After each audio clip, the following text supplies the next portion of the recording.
Halo, selamat datang di acara Future Skill Festival 2021. Ini adalah bagian dari acara pembukaan Future Skill Visipol batch keempat di tahun 2021. Kali ini kita akan ngobrol bareng terkait dengan kelas Green Planet and Future Living. Kelas ini mau ngapain aja sih? Kelas ini kita akan bareng-bareng untuk memahami dan mempelajari praktek-praktek untuk keberlanjutan hidup di dunia yang lebih bersih, sehat, hijau seperti itu. Nah, di kelas ini saya Wike Capri, saya sebagai dosen pengampu dengan dua dosen yang lain yaitu Bapak Nur Hadi dan Mbak Marwa. Kami bertiga bareng-bareng dengan 12 mitra yang lain untuk nanti membersamai teman-teman semua dalam berbagai topik. Nah, siapa aja sih dari 12 mitra tersebut? Yang pertama, nanti kita akan ngobrol dengan Bu Ma Arshna. Beliau adalah Ketua Asosiasi Meditasi Ayurveda dan Life Counselor dari AMAI. Lalu yang kedua, kita akan ngobrol juga dengan Bu Vera Galuh. Beliau adalah VP General Secretary dari Danone Indonesia. Yang ketiga dengan Pak Hendri Asdayoka Putra, beliau adalah Vice President Project Development dari PT Indonesian Power. Ada Farid Subhan sebagai CEO atau owner dari Green Nation Foundation. Ada Satrio Swandiko Prilianto sebagai juru kampanye iklim dan energi dari Greenpeace Indonesia. Selain dari Greenpeace, kita juga punya Ibu Vanessa Leticia dari Green Nation Foundation. Bu Vanessa ini adalah Executive Director dari Green Nation. Lalu ada Aryo Wiryawan, CEO Inmira, dan ada perwakilan dari anak muda yaitu dari The Climate Reality Project, Alifa Salsabila dan Atika sebagai representasi dari Climate Leaders. Ada Arjuna Sinaga, co-founder dari Urban Plus Institute. Kemudian Lilit Setiawan, founder dari Social Creative Economy atau biasa dikenal atau disingkat dengan Sokratis. Dan dua representasi dari Deloitte yaitu Bapak Yanuar Tejawijaya, Financial Advisory, dan Ibu Andriati Yohanes sebagai Lead at Human Capital di Deloitte Consulting di Southeast Asia. Seperti itu. Nah, nanti kita juga akan ngobrol bareng nih apa aja sih yang akan dibahas atau dielaborasi oleh 12 mitra ini di kelas Green Planet and Future Living. Untuk mempersingkat waktu, yuk kita langsung ngobrol dengan Bu Ma Arshna dari AMAI tentang bagaimana sih kiat-kiat untuk hidup lebih hijau, bersih, bahagia, dan sejahtera. Untuk mempersingkat waktu, yuk kita ngobrol bareng dengan Bu Ma Arshna dari AMAI terkait dengan bagaimana sih kiat-kiat AMAI untuk hidup lebih hijau, bahagia, dan sejahtera. Rahayu, saya Ma Arshna, Ketua Umum Asosiasi Meditasi Ayurveda Yoga Indonesia dan seorang life counselor. Mula-mula kita perlu menyadari bahwa semua manusia, bahkan semua makhluk ingin hidup bahagia. Disinilah peradaban kuno mengingatkan kita bahwa marilah kita bersama-sama menuju kebahagiaan, bukan sekadar kenyamanan atau kesuksesan materi yang serakah dan tidak peduli dengan sesama dan lingkungan. AMAI percaya bahwa dengan meditasi kita bisa mengelola mental emosional menjadi lebih damai, peduli, dan penuh dengan kasih. Dengan Ayurveda, kita bisa mengelola diri kita agar lebih selaras dengan alam dari pola konsumsi dan gaya hidup. Dengan yoga, kita bisa memberdayakan diri untuk berbagi kesehatan dan kebahagiaan dengan sesama. Mari kita bersama-sama mewujudkan hidup yang lebih hijau, bahagia, dan sejahtera untuk semua. Rahayu. Nah, tadi kita udah dengar elaborasi dari Bu Ma Arshna terkait dengan kiat-kiat dari AMAI untuk hidup lebih hijau, bahagia, dan sejahtera gitu ya. Nah, Ada mitra satu lagi dari Danone, Ibu Vera akan memberikan pendapatnya terkait dengan gimana sih kesehatan manusia, kesehatan kita nih, itu tuh ternyata ngaruh banget dan terkait dengan kesehatan planet kita sekarang ini. Selamat pagi, semangat sehat, salam kenal dari kami Danone Indonesia. Saya Vera Galuh, VP General Secretary Danone Indonesia. Di Danone, kami memiliki visi One Planet One Health yang merefleksikan bahwa kesehatan manusia dan kesehatan alam saling terkait. Kami percaya bahwa setiap kali kita makan dan minum, kita akan bisa menentukan bumi seperti apa yang akan kita tinggali. Siapapun dalam rantai makanan dan minuman punya peranan penting dan harus mulai kita ambil dari sekarang. Makanan dan minuman yang kita konsumsi berasal dari sumber pangan yang tumbuh dan berkembang di suatu tempat, berawal dari alam dan akan kembali ke alam juga. Apabila sumber pangan yang diproduksi dengan model pertanian atau peternakan atau eksploitasi yang tidak ramah lingkungan, tentu pasti ada dampak buruk yang merusak struktur dan kesehatan tanah dan alam dalam jangka panjang. Sumber pangan dengan proses produksi dan pengemasan yang sehat dan berkelanjutan juga perlu diperlakukan dengan baik, sehingga dalam jangka panjang juga bisa mendukung kesehatan lingkungan kita. Sumber pangan juga butuh transportasi untuk sampai ke tangan konsumen. Emisi karbon yang tidak terkelola dengan baik akan memperburuk kondisi alam.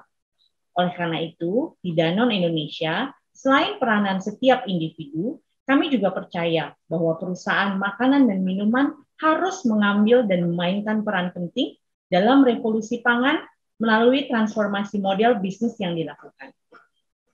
Kami mengajak semua pihak, konsumen, mitra, komunitas, dan tentunya pihak lain untuk bisa beralih dari sistem tata kelola pangan yang standar ke model baru berdasarkan keberlanjutan bersama alam dan masyarakat, mengutamakan sumber lokal yang memungkinkan dan terus menjaga ekosistem. Kami percaya tubuh yang sehat membutuhkan pula makanan yang sehat. Dan makanan yang sehat hanya bisa dihasilkan melalui lingkungan yang sehat. Semua akan terwujud apabila ekosistem yang sehat ini menjadi suatu struktur sosial yang kuat dan tangguh dan kita jaga bersama. Impian kami adalah visi One Planet One Health bisa sebagai simbol perusahaan yang untuk membangun dunia yang lebih sehat melalui makanan dan minuman. Danone Indonesia berkomitmen untuk terus hadir mengalirkan kebaikan melalui makanan dan minuman yang sehat untuk mendukung Indonesia menjadi generasi yang maju. Ayo kita sama-sama mendukung One Planet, One Health. Nah, tadi kan kita udah dengerin bareng ya, gimana Bu Vera sharing terkait dengan kesehatan kita. Manusia itu ngaruh banget sama kesehatan planet. Tapi juga kesehatan manusia dan kesehatan planet itu ternyata terkait juga dengan perkembangan teknologi yang ada di sekitar kita. Nah, Pak Hendri dari Indonesian Power, beliau akan sharing terkait dengan bagaimana sih peran Indonesian Power untuk mengembangkan energi bersih di Indonesia. Assalamualaikum warahmatullahi wabarakatuh. Perkenalkan, saya Hendri Asdayaka Putra, selaku Vice President of Business Development 3 PT Indonesia Power. Saya akan coba menjawab bagaimana peran IP dalam pengembangan energi bersih di Indonesia. PT IP terus dan selalu mengambil peran terdepan dalam pengembangan energi terbarukan yang ramah lingkungan, sebagai bagian dari upaya untuk mencapai target pemerintah untuk bauran EBT sebesar 23% tahun 2025 dan mencapai penurunan emisi sesuai komitmen NDC pemerintah Indonesia sebagaimana persetujuan Paris. Pengembangan pembangkit EBT ini tentunya dengan mempertimbangkan kesesuaian potensi EBT yang ada di suatu daerah tertentu dengan kebutuhan beban atau demand di daerah tersebut. Potensi yang dapat dimanfaatkan mulai dari energi hidro, energi biomasa, energi surya, energi angin, panas bumi, gelombang laut, dan energi EBT lainnya. Saat ini PT IP telah mengoperasikan pembangkit EBT sebesar 1.566 MW yang terdiri dari PLTP sebesar kurang lebih 400 MW dan PLTA atau mini hidro sebesar 1.100 MW. Akan menyusul segera beberapa proyek EBT PT IP lainnya yang saat ini masih dalam tahap konstruksi dan tahap perencanaan dalam rangka mencapai target rencana jangka panjang PTIP yaitu sebesar 30% bauran energi EBT di tahun 2028 atau setara dengan kapasitas 4.000 MW. Pandemi COVID-19 bukan halangan bagi IP untuk terus melakukan inovasi-inovasi pengembangan energi listrik berbasis EBT ini dengan digitalisasi pengembangan proyek IP Great Light Up 4.0 akan mampu meningkatkan efisiensi, memaksimalkan peluang, dan mengatasi tantangan dalam mewujudkan percepatan pertumbuhan EBT PTIP. Terima kasih. Assalamualaikum warahmatullahi wabarakatuh.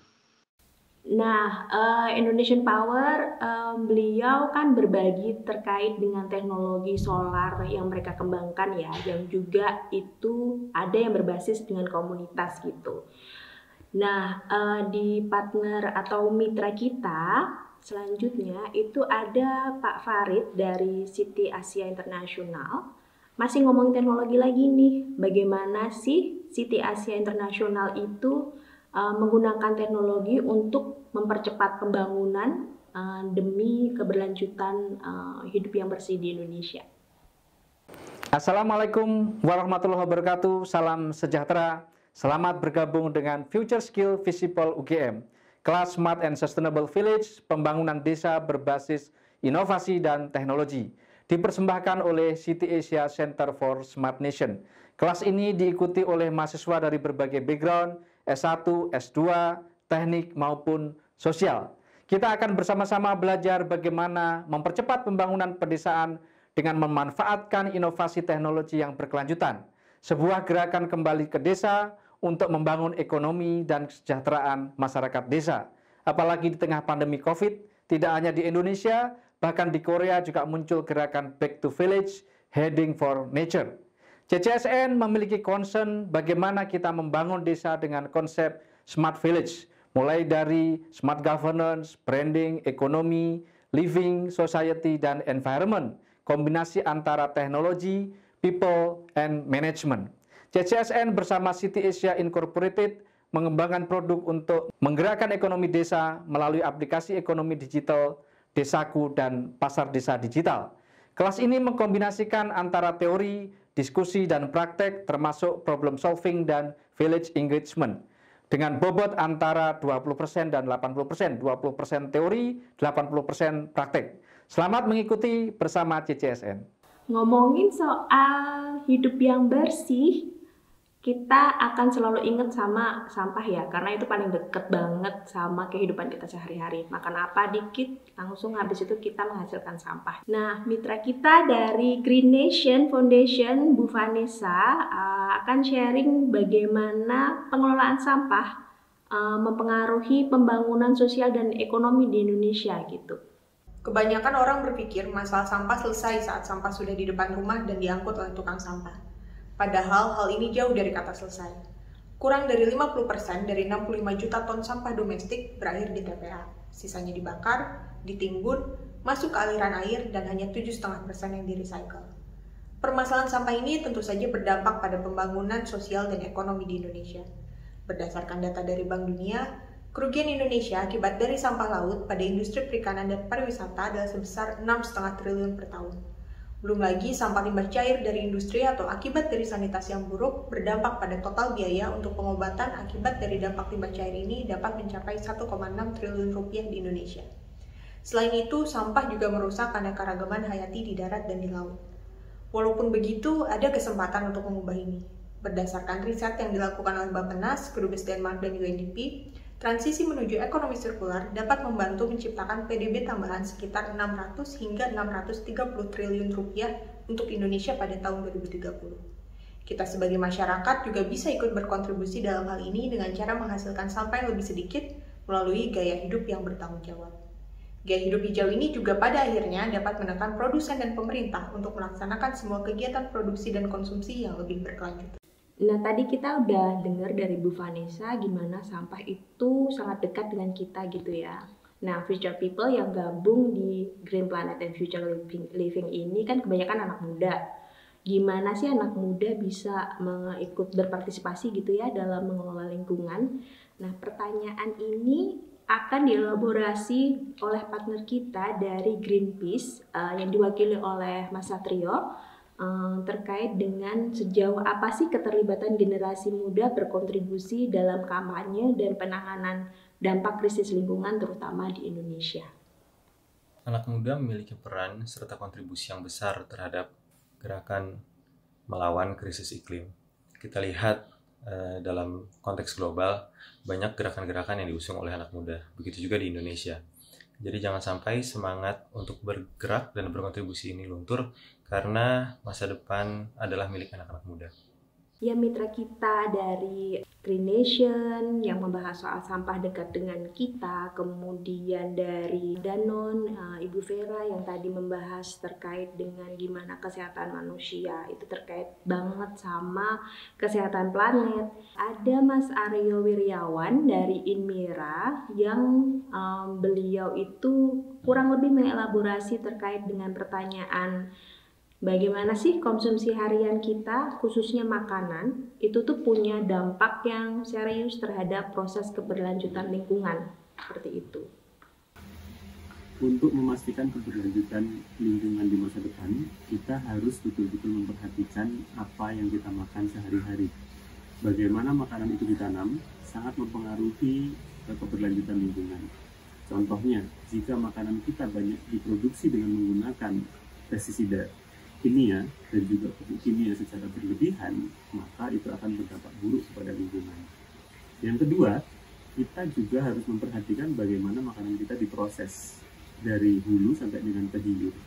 Misal, jika makanan kita diproses dengan banyak menghasilkan food waste, itu juga tidak akan sustain secara jangka panjang, sehingga kita perlu memperhatikan secara umum bagaimana makanan kita diproduksi dan bagaimana makanan kita diproses. Nah, proses keberlanjutan lingkungan itu sangat terkait banget sama penyelamatan lingkungan dan perubahan iklim. Hal ini sesuai dengan apa yang akan dielaborasi dalam kelas Climate Reality Project.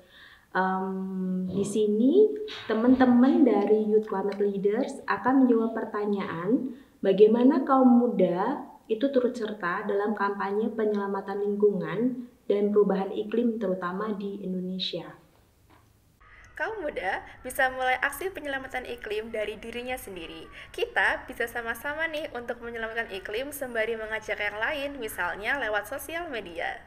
Pendidikan adalah senjata yang ampuh dalam menghadapi krisis iklim ini. Sebagai anak muda, didiklah diri Anda terlebih dahulu dan gunakan ilmu yang Anda dapatkan untuk menciptakan solusi demi masa depan umat manusia. Cara join seminars, workshops, anything, get in touch with the community that you feel interested in, terus join kegiatan mereka deh. Banyak-banyaknya share info-info tentang iklim dan juga bisa mengikuti organisasi dengan menjadi volunteer. Kampanye penyelamatan lingkungan dapat kita mulai dari diri kita dan lingkungan di sekitar kita. Adapun nilai-nilai tersebut dapat kita tanamkan sejak dini kepada generasi di bawah kita. Sebagai anak muda bisa banget untuk campaign kegiatan lingkungan kita dalam mengurangi dampak krisis iklim. No contribution is too small. Wow, ini teman-teman Climate Leaders, Youth Climate Leaders ini keren-keren ya. Gimana mereka bisa berpartisipasi aktif dalam isu penyelamatan lingkungan gitu. Kalau menurut Pak Sinaga nih, apa saja sih yang perlu dilakukan untuk berkontribusi dalam merespon isu-isu keberlanjutan dalam dunia kontemporer kayak gini sekarang?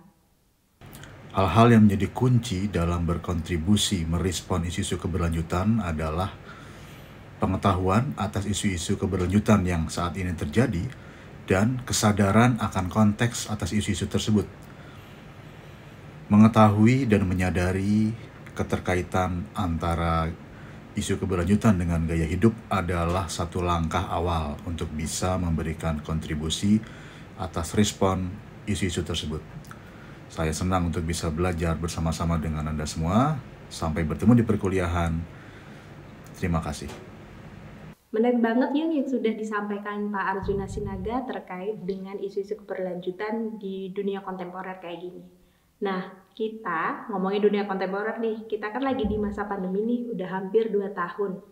Menurut Pak Lili, Gimana sih cara kita mengelola resource dengan situasi pandemi ini dalam hukum berkelanjutan itu seperti apa? Pada saat Socrates menggaungkan pentingnya usaha yang mengacu kepada triple bottom line di saat awal tahun 2019, banyak yang menganggap bahwa hal tersebut sebagai satu konsep yang berlebihan. Karena everything is fine, business as usual, kenapa harus repot? Namun dengan terjadinya pandemi global COVID-19, serta-merta semua jenis usaha akan mengalami transformasi bila ingin bertahan dan bahkan ingin bertumbuh. Inilah era di mana setiap aktivitas kita mengolah sumber daya alam atau setiap resources harus mengacu kepada hukum keberlanjutan. Semua ini akan kita diskusikan secara tuntas di kelas Future Skills Visipol UGM bersama Socrates. Menarik banget ya penjelasan dari Pak Lili tadi, terutama terkait dengan gimana Socrates ini mereka berjuang untuk memberikan alternatif gitu, pendekatan alternatif untuk melihat bumi yang lebih berkelanjutan, membangun bumi yang lebih berkelanjutan itu seperti apa, terutama di era pandemi ini. Nah, ngomongin terkait dengan hukum berkelanjutan, ternyata dalam bisnis itu juga bisa loh, bisnis yang memiliki tujuan untuk menciptakan lingkungan yang lebih berkelanjutan. Kalau menurut Bu Andriati Yohanes nih, bagaimana sih membentuk bisnis berkelanjutan dengan tetap memperhatikan lingkungan sekitar? Kita perlu nanya nih ke Bu Andriati terkait dengan ini. Bagaimana membentuk bisnis berkelanjutan dengan tetap memperhatikan lingkungan? Is that the right question? Apakah bisnis berkelanjutan tidak dapat berjalan beriringan dengan ramah lingkungan?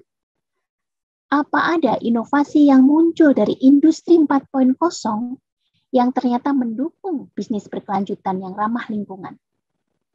Apakah cost leadership, quality performance, speed to market dapat meningkatkan pangsa pasar sembari tetap ramah lingkungan?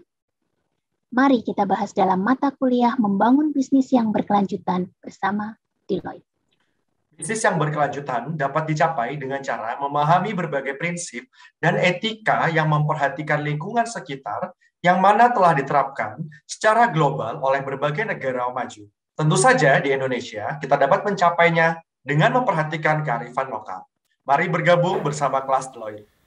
Menarik banget penjelasan dari Bu Andriati Yohanes tadi terkait dengan gimana sih membentuk bisnis berkelanjutan yang nggak mengesampingkan lingkungan gitu. Tetap memperhatikan lingkungan sebagai poin pentingnya seperti itu. Oke, Future People, kita udah mendengar tadi dari 11 mitra kelas Green Planet and Future Living tentang elaborasi kira-kira apa sih yang ada dalam kuliah-kuliah mereka itu.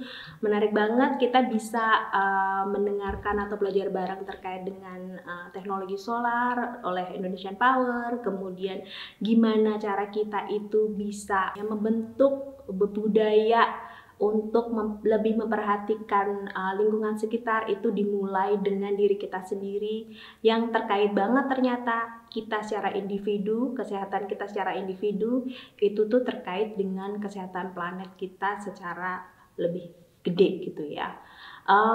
Oke, gitu aja. Saya Wike Capri mengundurkan diri. Terima kasih kepada 11 mitra yang udah sharing bareng dengan kita dan mengelaborasi kira-kira perkuliahan di mitra-mitra ini seperti apa gitu ya. Akan membahas apa saja seperti itu.